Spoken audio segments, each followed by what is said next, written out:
The views and opinions expressed by guests on this podcast do not necessarily represent those of the podcast, its host, or sponsors. If you would like to discuss the murder in your family on this podcast, please be sure to visit themurderinmyfamily.com for more information. You can support this podcast by visiting patreon.com/themurderinmyfamily. This episode may contain unsettling material or subject matter. Listener discretion is advised.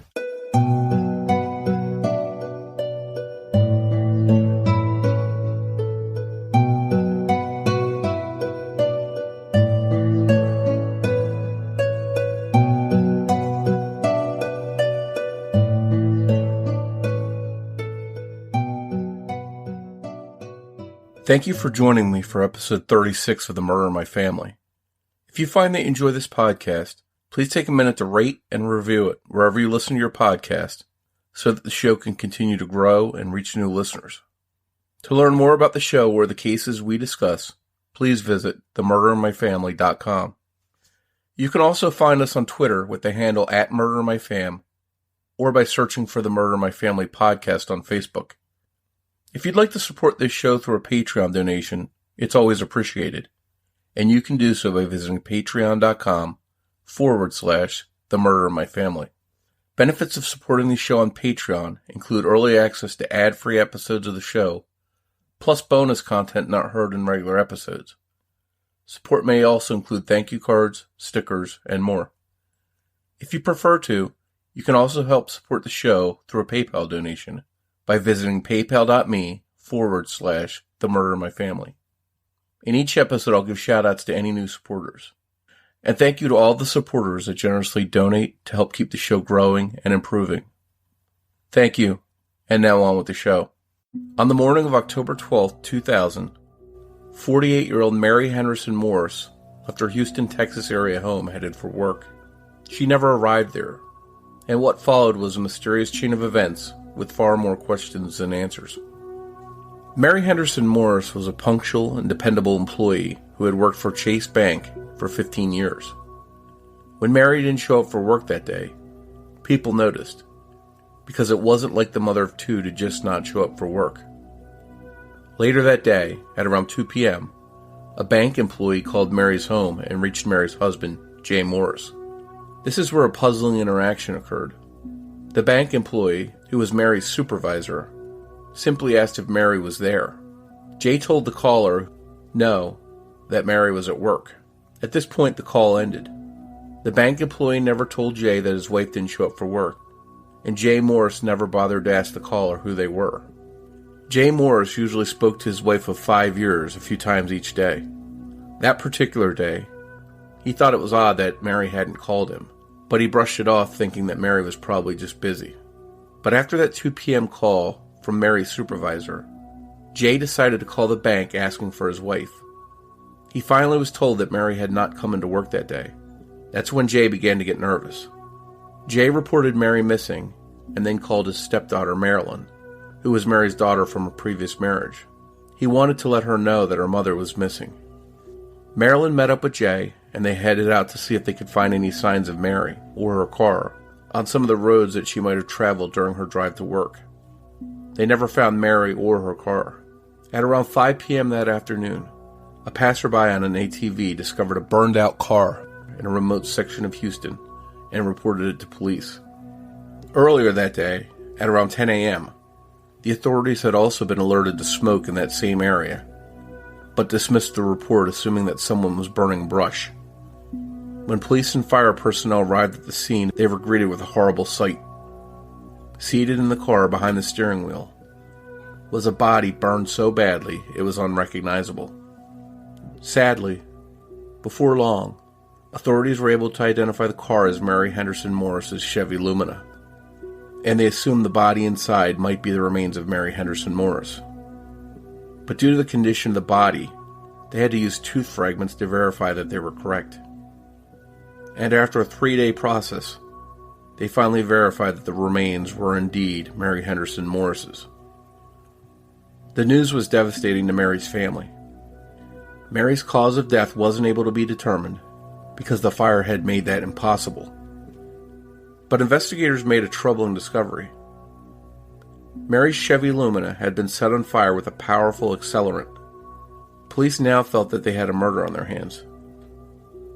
Further investigation revealed that although melted, some of Mary's jewelry was in the car. Because of that, they didn't feel that robbery was a motive. But oddly, Mary's wedding ring appeared to be missing. Police later questioned Mary's husband, Jay, asking him to recount the timeline of October 12th. Jay told police that around 6 a.m., Mary drove off for work. He watched her head in the same direction that she always did, and lost sight of her heading towards a gas station where she regularly got gas.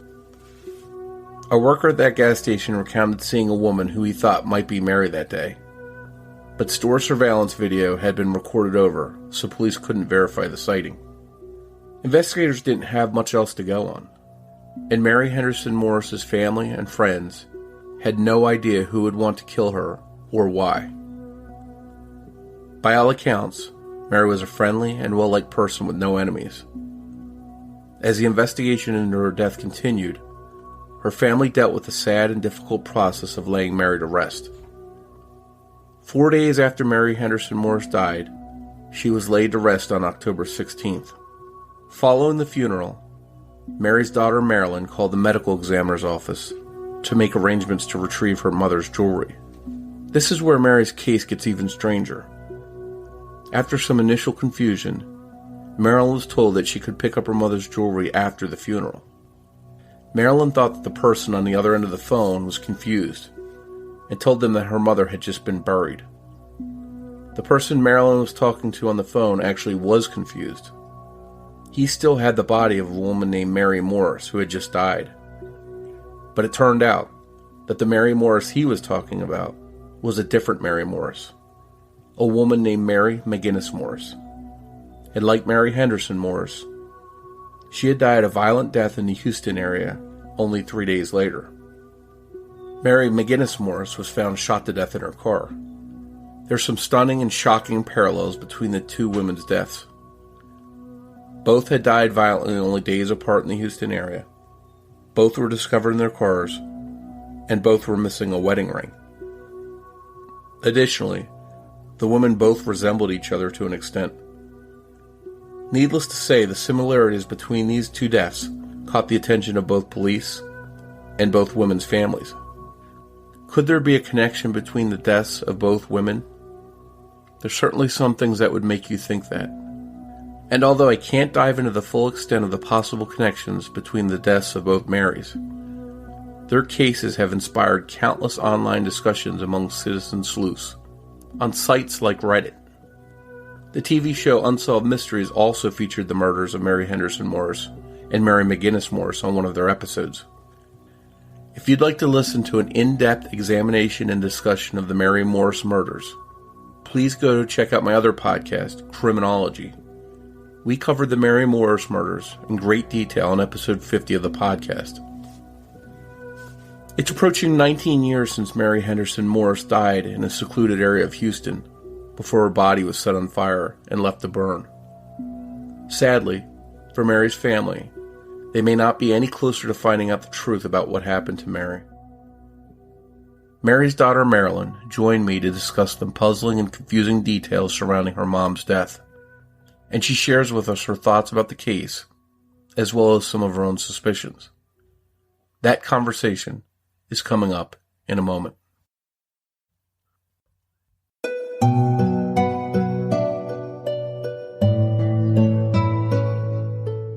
Thank you, Marilyn, for coming on to discuss your mom's case with us today. Thank you. Tell me a little bit about your mom and what kind of person she was. Oh, my mom was a pretty energetic person, to say the least. She was one of those people that was always on the go. You really never knew what you would find her doing. She may be one day at the racetrack, watching a dirt track race, and the next day she may be at a craft show or at the park with the grandkids. She was just always doing something, staying busy. She loved her grandkids, her family, and really put everyone, before herself. She was extremely unselfish. And do you have any specific, special memories or things that stand out about her that you always think about? Well, I have to say a lot of people are really surprised when I tell them, my mom used to drive demolition derby cars. She was a really petite, sweet person. But I think she had that little daring side. So, the memories that stand out to me were she drove a demolition derby car in the Astrodome. And, as a kid, I was so impressed with that. And, those memories still are really vivid and special to me because it's just one of those things you just never expect, a mom to be doing, but she definitely did. And she was just fun. She was I can't think, of just one isolated memory because there's so many. She was always making me laugh. She was just a great mom and a fantastic grandmother. It sounds like she was really outgoing and made the most of her days. Oh, definitely. Definitely. Even when it came to something like, Halloween at work, she was the person that you didn't even recognize her when she walked in because, she was dressed from head to toe. And she was just outgoing in everything she did. So it seems like she was friendly and well-liked. No enemies that you knew of that might have had any kind of negative feelings towards her, might have wanted to hurt her? No, never.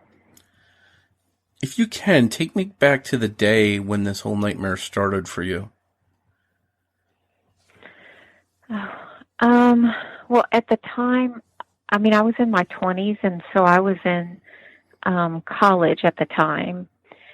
And the first thing that kind of alerted me that there was a problem was I received a call from my stepdad, her husband at the time, Jay Morris, that, he was telling me that he found out that she didn't make it to work that day.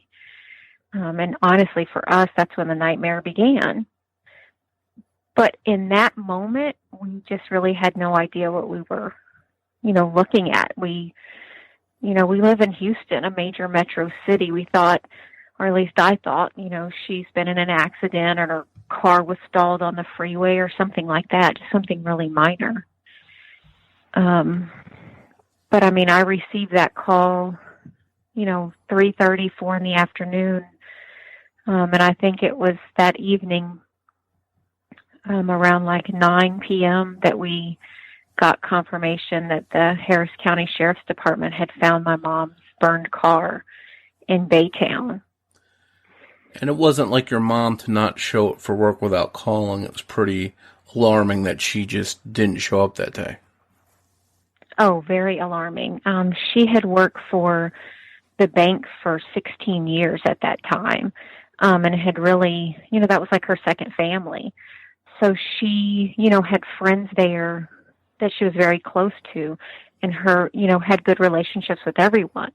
So if anything was, going on, even if she was going to be late, she would have called. She was one of those people that has always been a hard worker, good work ethic, so she wouldn't just not show up to work. So you wound up going out to look for your mom. You drove with your stepfather. Tell me about that ride in particular. Did something about it strike you as odd, and did it strike you as odd right early on, or was it later looking back at it that something felt odd to you? Well, that day I had to wait till my daughter got off the bus, and while I was waiting for my daughter to get home from school, I had started making phone calls to hospitals asking if, they hadn't, an admission for either a Mary Morris or even a Jane Doe. My family, we grew up in the wrecker business. My dad and my mom owned a tow truck business all throughout my childhood. So I was kind of, I'm kind of familiar with, the process of if there's an accident and I was a nurse. So, those things come to mind. So I just did what was second nature to me and started making phone calls. One of the first people that I actually called that day while I was waiting on my daughter to get home was my biological dad, Joe Henderson. And I asked him to call, his wrecker friends. He had a lot of police friends from being in the business, to see if they had towed a car that could have been my mom's Chevy Lumina.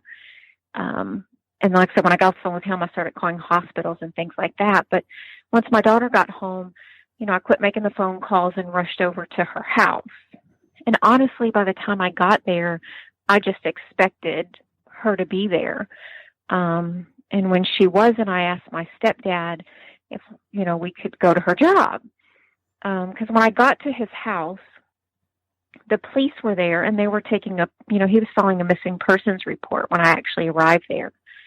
And the police, took the missing persons report, but they didn't seem to make a big fuss about it. They took the information, and they left. And when they left, he and I got in his truck with my kids, and we started making the drive to my mom's job. And by this time, we were in Houston rush hour traffic. So,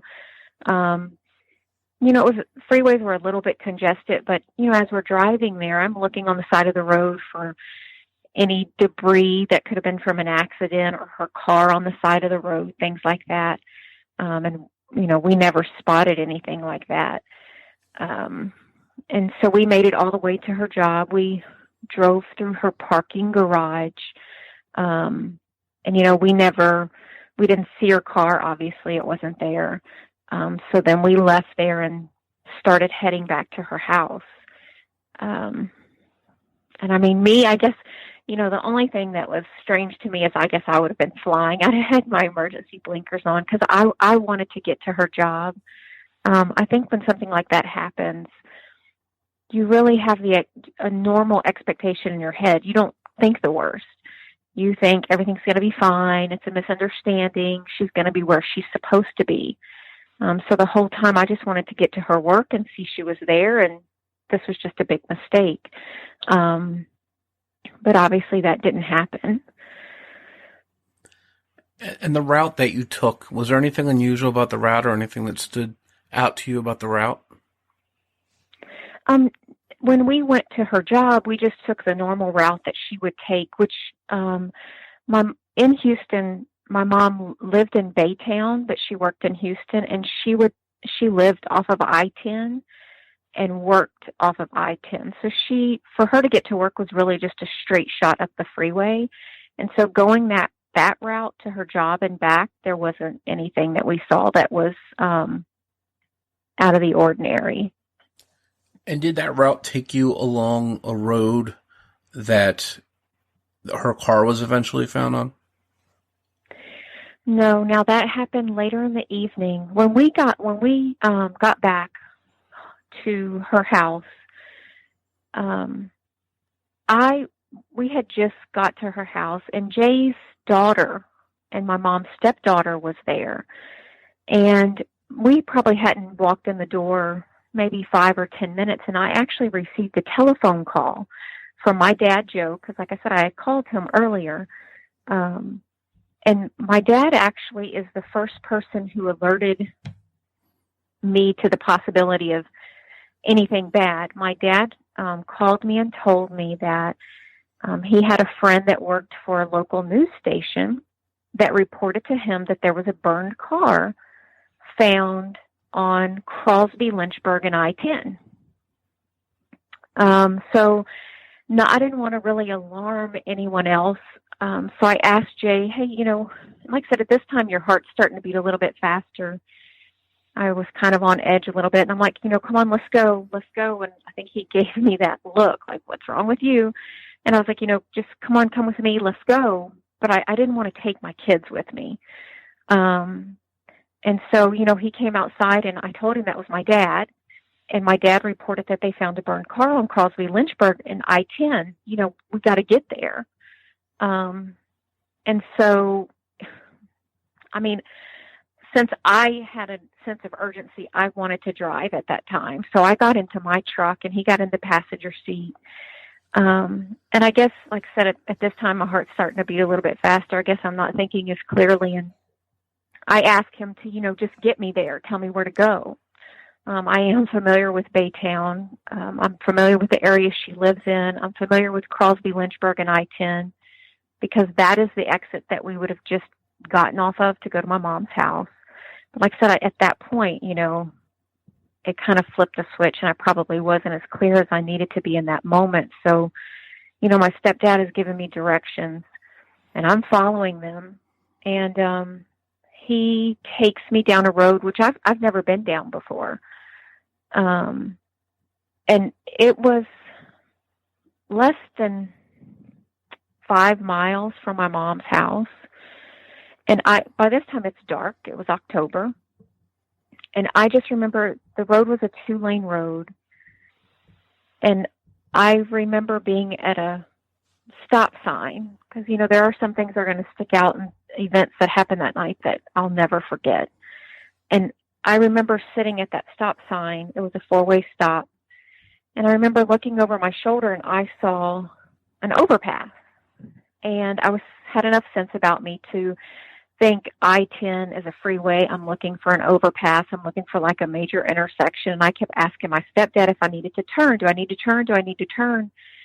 And he kept telling me to go straight at this 4-way stop. And I was like, no, do I need to turn? I need to turn. And he's like, no, go straight. He was probably confused, but as to what I was asking. But in my mind, I was looking for an overpass for the freeway because my dad told me I-10 in Crosby, Lynchburg.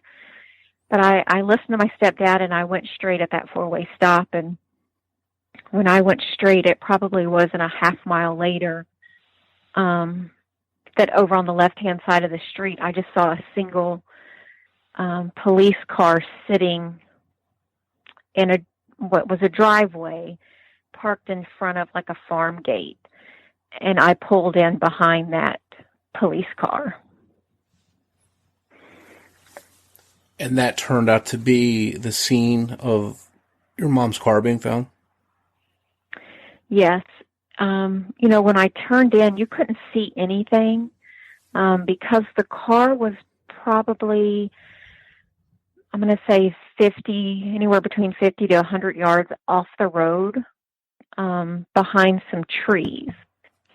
And so you couldn't see any of the activity that was going on from where we were parked on the street. But when I pulled in behind the officer, he immediately came to the window and, asked, can I help you? And I told him that my mom had been reported missing, and I was told that there was a burned car in Baytown, and I needed to know if it was here or if he knew where it was. And he didn't immediately tell me, yes, it's here. He just kept telling me, well, if that's the case, ma'am, you need to go home and the police will contact you if they find her. And being persistent, I am my mother's daughter, I just kept asking him, and I really wouldn't leave. And so finally he did tell me, yes, there is a burned car there. They haven't said there's anybody in the car. He's just trying to keep the scene safe. And that, the police will contact me. So I don't know, I guess at that moment, just knowing, the police were there, I don't know, and still I guess I wasn't thinking the worst. I went back home to their house. And when we got back to the house, it probably wasn't 15 minutes at that point that there was a knock on the door, and it was the sheriff's department to tell us that they had found a burned car and that they thought it was my mom's car and that they thought that there was remains in the car. And they confirmed that, and they had asked, had we went out to a scene, where the car was, and I told them yes. And then, that's how we realized where the car was. So at that point, as soon as you find out that they think it's your mom's car, you're obviously panicking and upset. What was your stepdad's reaction? How was his reaction to that news? He was extremely calm. I mean, I don't know if it's the country boy in him or not. I mean, I was, at this point, I was beside myself. I'd like to think I'm one of those people that usually does stay pretty calm under pressure, but this is a really different situation. And there was no containing my emotion. You know, she was my mom. And I just know that I was like just grief-stricken, even though, you know, in the back of my mind, I guess I was holding out some hope, because they couldn't tell me that that was her in the car. All they could tell me that it was a burned car and that they believed that there were remains in the car. But pretty much once they said it was her car, I was pretty upset. But my stepdad was pretty calm the whole time. And I have to say that really I think that set off alarms immediately in the detectives' heads. And they immediately asked us if we would accompany them to the Sheriff's Department, the Harris County Sheriff's Department office.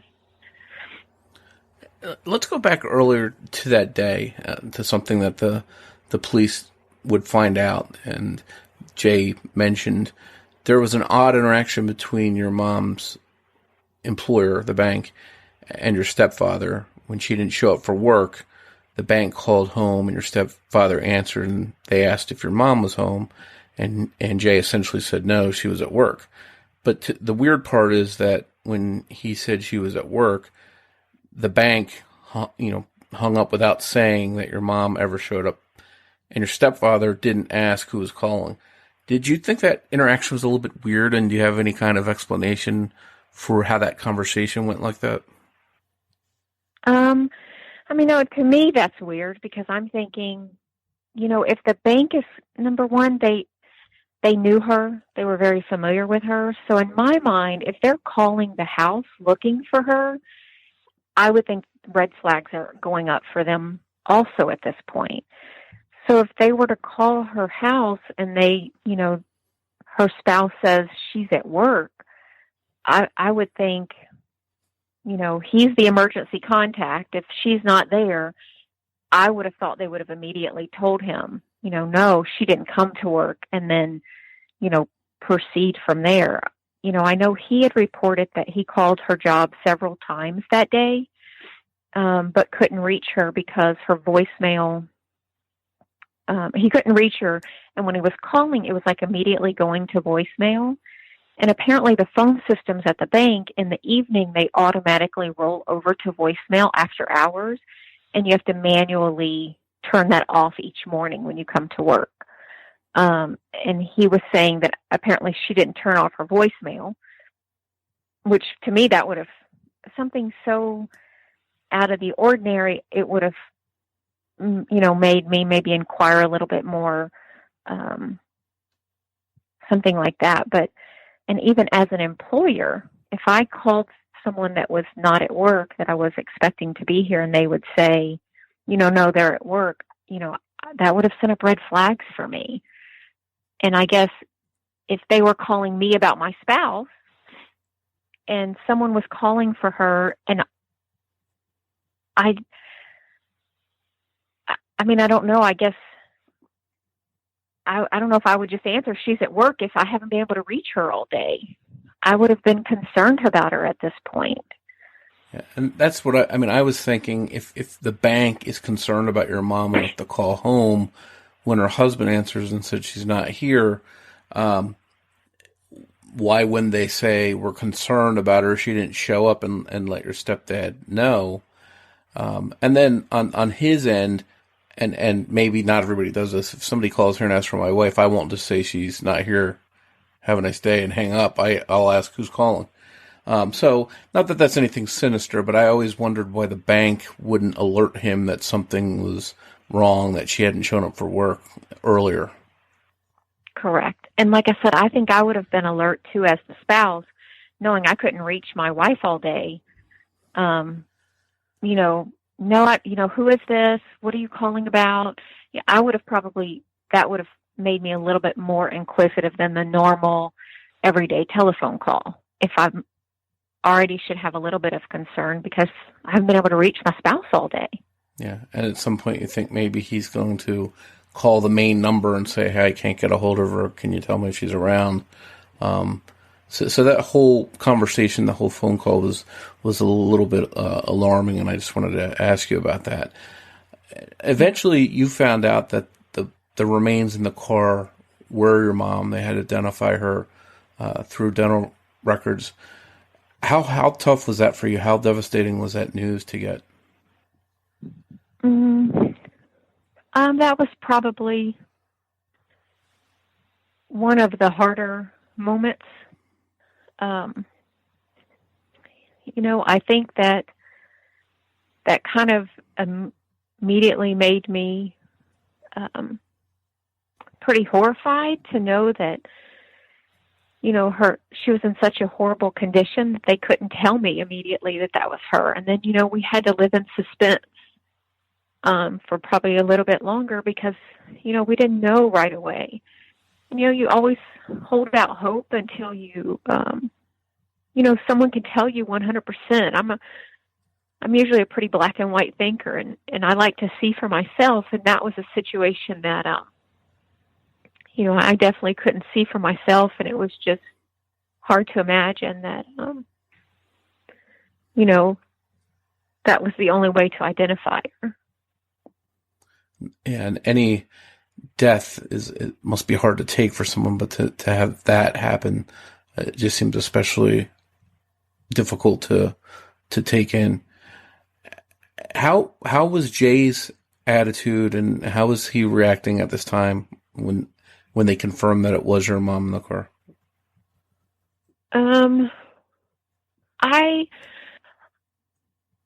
I wasn't with him. I received a phone call from the sheriff's department, letting me know that they had confirmed that those were her remains from the dental records. But I can say that throughout the entire ordeal, I never saw the man shed a tear or show any real emotion, to be honest. And I know that you can't always judge someone by the way they react to different situations like that, but it's still, as you mentioned, the police seem troubled by his lack of a response. You had the funeral, you went through that whole ordeal of having the service for your mom, and then you went into the medical examiner's office. Is that correct? Well, that whole situation was triggered because I had asked the funeral home. We had got my mother a blue coffin. She loved blue; it was her favorite color. And I guess in those situations, there's things that are really important to you, and I'm sure that's very personal for each person. But somehow it came up when we were at the funeral home that my mom's remains would not be able to be in the casket during the service because of the smell. And so, like I said, I'm a detailed person. I want to know, and that was my mom. And I think I probably am not the only person. And, although some people may think it gruesome certain things were just very important to me. And one of the things that was important to me that, in their discussions, they informed me that, we would have the service. She wouldn't be present. They would ask, everyone would go outside, and they would place the body bag in the coffin. Well, it was important to me that my mom not be buried in a body bag. In a plastic body bag is just not the way that I think anybody should be laid to rest. So I asked that they remove her remains and they place them on the, in the coffin like anybody would be. And there was they were having some difficulty with that, but it was important for me. So I kind of pressed the issue and they agreed. But because they were somewhat hesitant, I needed to see it. I needed to know that my mom was buried the way that I would think she wanted to be buried. So after they put her remains in the coffin, I asked them if I could see her, and they told me yes, and they gave me a few extra minutes with her. And I was the only person that asked for that. So they allowed me to come in and spend a few minutes with her, and let me verify that her remains were not in a body bag. And in that moment, I had asked, well, where's her jewelry? Because I had asked that her jewelry be buried with her. Because it was revealed that her jewelry was on her person. At least most of it, from what we knew, was on her person when they found her remains. And the funeral home had informed me that they didn't receive any jewelry from the medical examiner's office when they picked her remains up. But I mean, in that moment, there was nothing that we could do. We couldn't hold up the rest of the service, because we were in, obviously, Baytown. She was the medical examiner was in Harris County, so we proceeded with the burial at that time.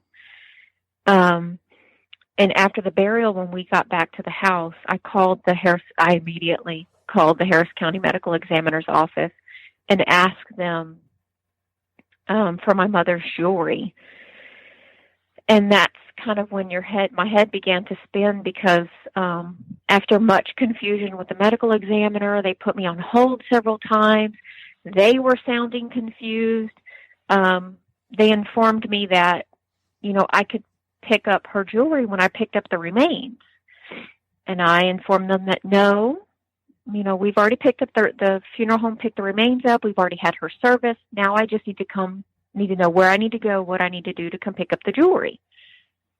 And, more confusion. They put me on hold, back and forth. They get a supervisor on the line, and the supervisor explains the same thing. When the remains are picked up, we'll give the jewelry and all the belongings to the funeral home. And I, again, explained that my mom, we had just had her funeral. And the supervisor told me no, that Mary Morris's remains were still at the Harris County Medical Examiner's office. And that's when things really got confusing for you.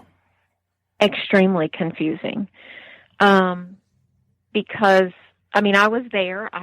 I was devastated. I saw what I knew to be my mom's remains. And then I have this person on the phone telling me that no, Mary Morris is at their office. And to say the least, they put me back on hold. I'm pretty sure they were extremely confused also. And, it took a little bit of question and answering, how did she die? For me to explain what happened. And then, they were able to come back on the line. And then they told me that the Mary Morris at the medical examiner's office was a different Mary Morris. It wasn't my mother. And did that immediately strike you as odd, or were you still in shock that the name being the same didn't really catch your attention at that time? Well, it struck me as odd, but of course I'm thinking, that poor Mary Morris was probably a 97-year-old lady that lived a full life and died in her sleep. I surely never imagined that there would be another Mary Morris that had a tragic death, that would rival with what I had just lived through. What are the chances of two Mary Morrises murdered? So close to each other and in a violent end like that, you're saying? Absolutely. Just the name is coincidental enough, but the manner of death to be as tragic and, to be considered homicide, that was just too far-fetching to wrap my head around. And once you found out that it wasn't a case of her dying at an old age, that she had died a violent death, did that trigger anything in you that, hey, there might be something going on here? Well, the funny thing is, the first time that evening, I had actually seen a news segment, and it was the strangest thing. I remember I was standing in my kitchen, and the news was on, and they were talking about Mary Morris being murdered. And Mary Morris, and she was in her car, and she was murdered, and they're searching for suspects, and they started to give details. And I thought, oh my gosh, the news channel, typical news, they've got it all wrong.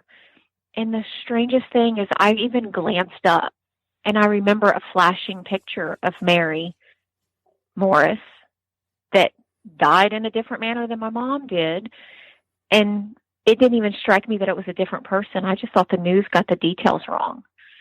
But when I found out that that is how the Mary Morris that was at the Harris County Medical Examiner's office died, and that both of those females had died from a homicide, I have to say that I don't know, I was dumbfounded. My mind began to race, like, what is going on? What is this? How is this even possible? I mean, everything from this is just not really happening, to this is just a mistake. Somebody wrote the name wrong. I mean, just everything starts running. It just didn't make any sense. It was not logical at all. So the Houston police investigated the murders of your mom's death, and which I guess they couldn't even determine her cause of death. But Mary McGinnis Morris, they definitely knew immediately it was a homicide. 2 different detectives investigated each case. Is that correct? Yeah, and it was the Harris. Actually, they both ended up being investigated by the Harris County Sheriff's Department because they weren't like in city limits. But yes, it was 2 different detectives, both with the Harris County Sheriff's Department. And like I said, my mom, they could never confirm an actual cause of death, but they knew hers was a homicide. They had no mistake. That's definitely not a suicide, an accident. They immediately knew that they were looking at a homicide. And obviously with Mary McGinnis Morris's case, a gunshot wound, they were pretty sure that they were looking at a homicide case. And did you think it was good that they separated the cases and tried to work them separately to see if they came to the same conclusions or same potential suspects or anything like that? Or were you happy they were separated like that, or would you have preferred that they combine them and work them as one single investigation? No, I think it was good that they separated them because I think that they collaborated amongst them. So I think that there were really more detectives than just, say, the 2 that were working on my mom's case and the 2 working on Mary McGinnis Morris cases. I think they really collaborated a lot. So I think it was good that there were different detectives assigned to each one. But I don't even know that they immediately knew of the other Mary McGinnis Morris murder. Yeah, so they may have started her investigation separately after your mom's case was already being started. Yeah, I'm not sure when they really, it hit them that, oh, wait a minute.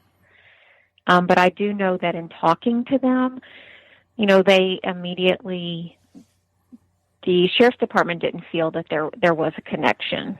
They explored, they asked a lot of questions about everything from like places that they could have went, that shared locations they may go to, whether it be a store or bingo or, I don't know, recreational activities, everything. And they really couldn't find anything, that would have even put them in the same place at the same time, the same part of town, nothing like that. They couldn't find any coincidental activities or relation, to kind of link the 2 together. And as these cases began sort of connected, whether they were actually connected in reality or not, they sort of became connected over the years, your mom's murder and Mary McGinnis Morris's murder. And you found yourself sort of connected to Mary McGinnis Morris's daughter, who we invited to come on the podcast, but she declined. Can you tell us if between you and her, have you ever compared notes or theories? And if so, what kind of things did you consider? I've probably talked to, in the beginning, the first person I met was Lord Gimmel, which was Mary McGinnis Morris's friend. And that's the first person I met on one of the shows that we did. And then the second person that I met was Mary McGinnis Morris's sister, Stephanie. And I actually ended up moving to West Virginia and was pretty close to her in proximity. We would even run into each other at the local Walmart, because it's a pretty small town. And so we've definitely compared stories, and we couldn't find any similarities between the two of them either. But as far as really spending a lot of time talking to Katie, my heart just goes out to her. She was so young that I've met her face to face, but we've never gotten into that type of a conversation. I don't even know if I could go there with her, because my heart just breaks for her. And it's no secret that a lot of people online and, publicly in some of the TV shows have raised questions about Mary McGinnis Morris's husband, Mike, as possibly being a suspect in the case. He's looked suspicious to some people for different reasons, for not cooperating, for not being clear about phone calls that he supposedly had. The popular theory out there is that someone, possibly Mike Morris, wanted his wife dead and hired someone to do it, and that they killed the wrong Mary Morris and killed your mom accidentally, and then corrected it later when they killed Mary McGinnis Morris. It seems like it could be far-fetched, but what do you think of that whole possibility? I think that if the reasons that, and I've read the blogs frequently, unfortunately. I've listened to some of the podcasts, and I just think that, I can't tell you who did it or who didn't. But I can tell you that if people suspect Mike Morris because of his lack of cooperation on things he would or wouldn't do, then they should just as equally suspect Jay Morris and my mother's murder. And I originally, I think I could say I question the coincidence, but, in looking at the cases and knowing some of the details, I think both of these homicides were extremely personal. And I don't know that they were carried out by such a bumbling hitman, as most people would theorize, that was so inept that he completely initially killed the wrong person. Whoever did this went through a lot and made a whole lot of effort to kill both of them. I don't think any one of these ladies was an easy target. I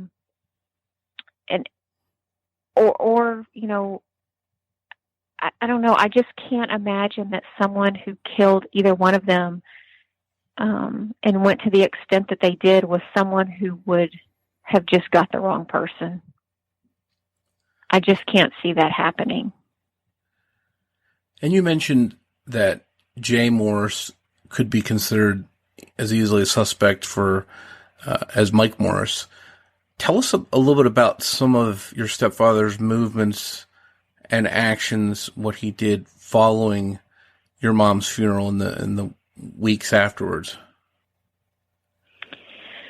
Well, and I know you had mentioned earlier, was there anything that, afterwards that just made me, I don't know, felt weird or that I questioned or, the one thing that I was saying, really stuck out to me was when I was at that four-way stop sign or that four-way stop, and I'm asking him about turning to go towards the overpass, which I now know to be a train trestle. I don't know why he told me to go straight, because, what I later realized is that the street we were going down wasn't Crosby Lynchburg, the road that my dad told me the burned car was on. So I don't really even know how we got to that location, because it just doesn't match what my dad told me. And I actually have the tape. It's a VHS tape from the news crew, the raw footage, and it's listed as Crosby Lynchburg. And her car wasn't on Crosby Lynchburg; it was on Crosby Cedar Bayou. So even though the news got it wrong and had the wrong street name, your stepfather seemed to take you to the right location. Yes. Yeah. And, I was mentioning about, things that happen that really stand out to you. I remember when the sheriff's department came to their house, and was asking for a photo of my mom for the news. And they were just asking random questions. And one of the questions they had asked were if they ever drove down that road. Was that a normal route that she would take? Did Jay ever go down that road? And probably of all the questions that I ever heard him answer, the one that sent chills down my spine is in that moment when he told the sheriff's department that, yes, he went down that road and he had actually driven down that road that morning. So the very day that this happens to your mom, Jay says he was down that road earlier that day. Correct.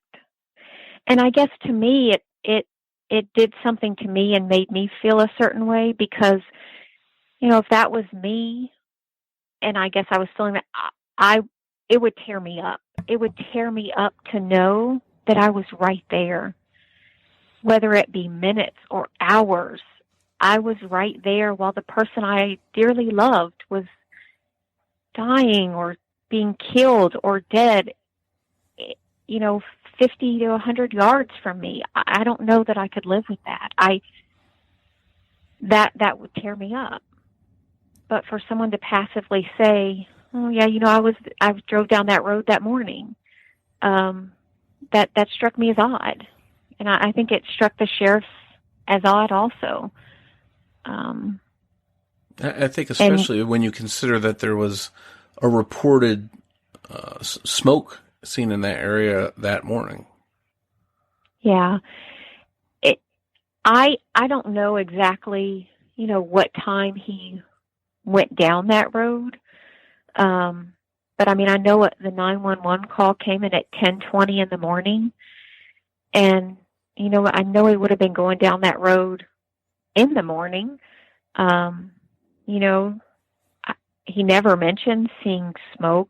He never, I don't know, I guess I would have been proclaiming, like, I didn't even see her car that day, or I don't know. I guess everyone does have a different reaction, but I think knowing I was that close to her would have triggered something kind of different in me.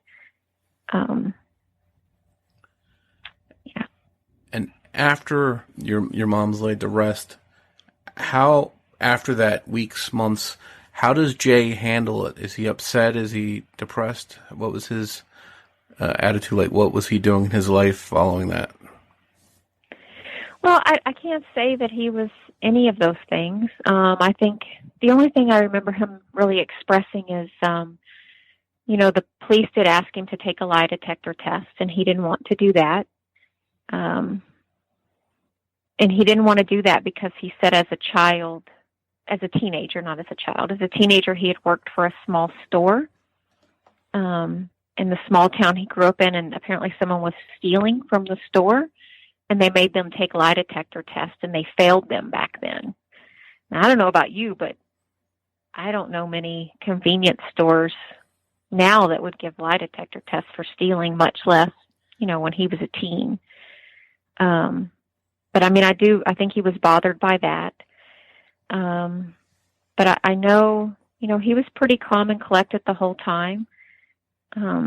Very soon after the funeral, I know the sheriff's department, after they collected all the evidence that they needed, he immediately signed the title over to the car. I didn't even get to see it. And I'm talking like immediately, within days. He cleaned out all my mother's belongings. I didn't have the option to go through her clothing or anything, and I was her only daughter. And me and my mom were pretty close. Growing up, when my parents divorced, I have a brother, but my brother lived with my dad and I lived with my mom. And so we were pretty close, and I can honestly say, I guess I would have had the expectation, that I would have been allowed to go through her belongings. But, that didn't happen. And, I can't tell you exactly when he, started trying to settle the estate, but I know that was pretty important to him. And maybe I was dragging my feet, but, at some point he did get an attorney to contact me to tell me that I really needed to sign the papers so that we could settle the estate. And I just wasn't ready. So, I think afterwards he was pretty calm and collected and pretty matter of fact. Like I said, I never saw him shed a tear afterwards. So while you're still upset and dealing with the aftermath of your mother's death, he seems to be just going on with his life and signing paperwork and just moving on. Yeah, before we settled her estate, he was already in the process of getting remarried. He had already courted a young lady from Russia, and I guess started her. He would have had to start her visa process pretty quickly, because if I'm not mistaken, they were married within the year of my mother's death. Wow. So not much time to mourn your mom, it seems like. No. At least not for him. I still mourn her pretty regularly, but, he moved on pretty quickly.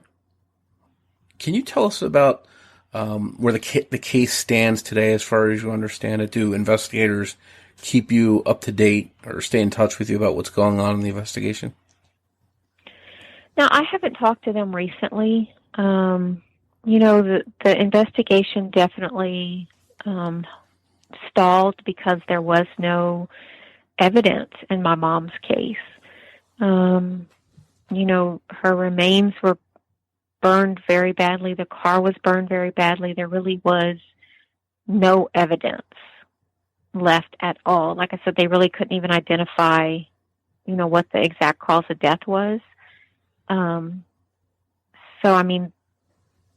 last time I talked to them, of course, I've brought it up to them, the last time I talked to them too, so you still think that there's no connection between the two cases, and they've always affirmed that no, they don't think there's a connection, and that, they haven't had any more leads, and that's really what's going to break the case for them, is someone is going to have to talk. As of right now, unless, something changes, they don't have the physical evidence. It's going to really take someone stepping up and saying, hey, I saw this that day. I saw her car. I saw her with a person, or something like that. And are you hopeful that the case will be solved despite the lack of physical evidence, maybe? I am. I think you have to be. You always hold out some hope, because there just has to be some justice when something like this happens.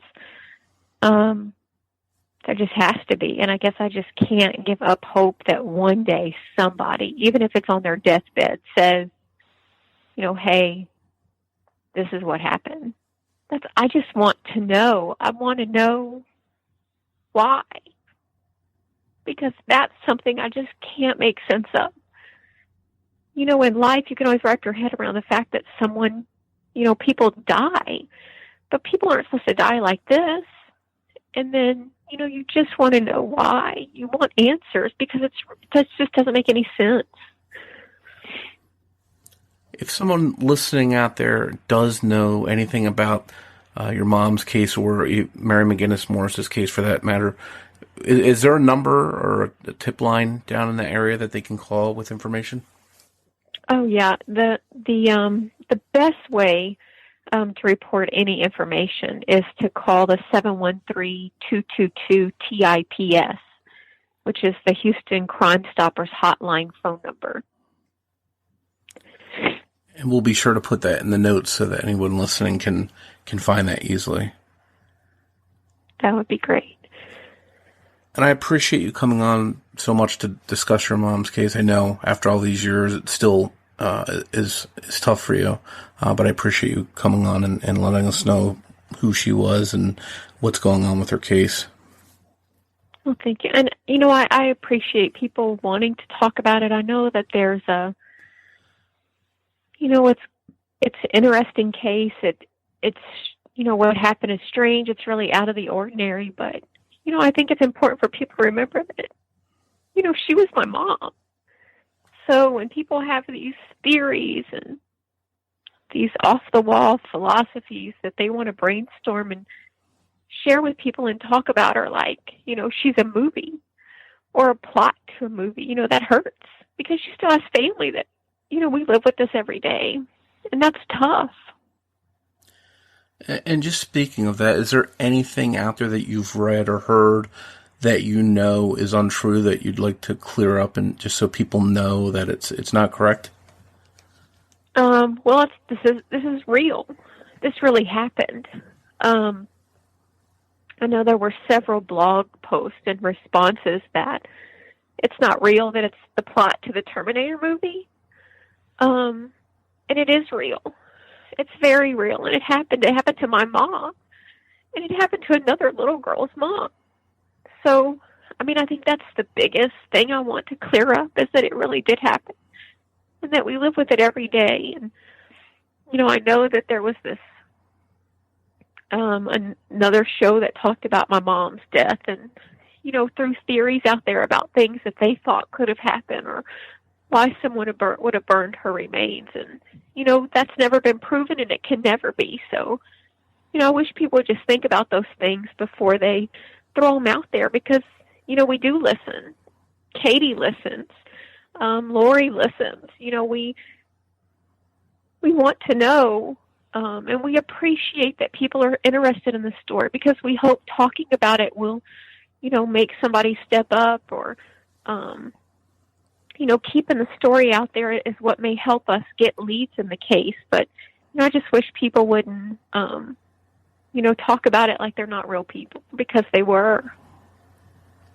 Yeah, there's real victims and real consequences and real pain afterwards. Absolutely.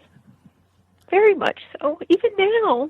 And it's, I don't think that some days are better than others.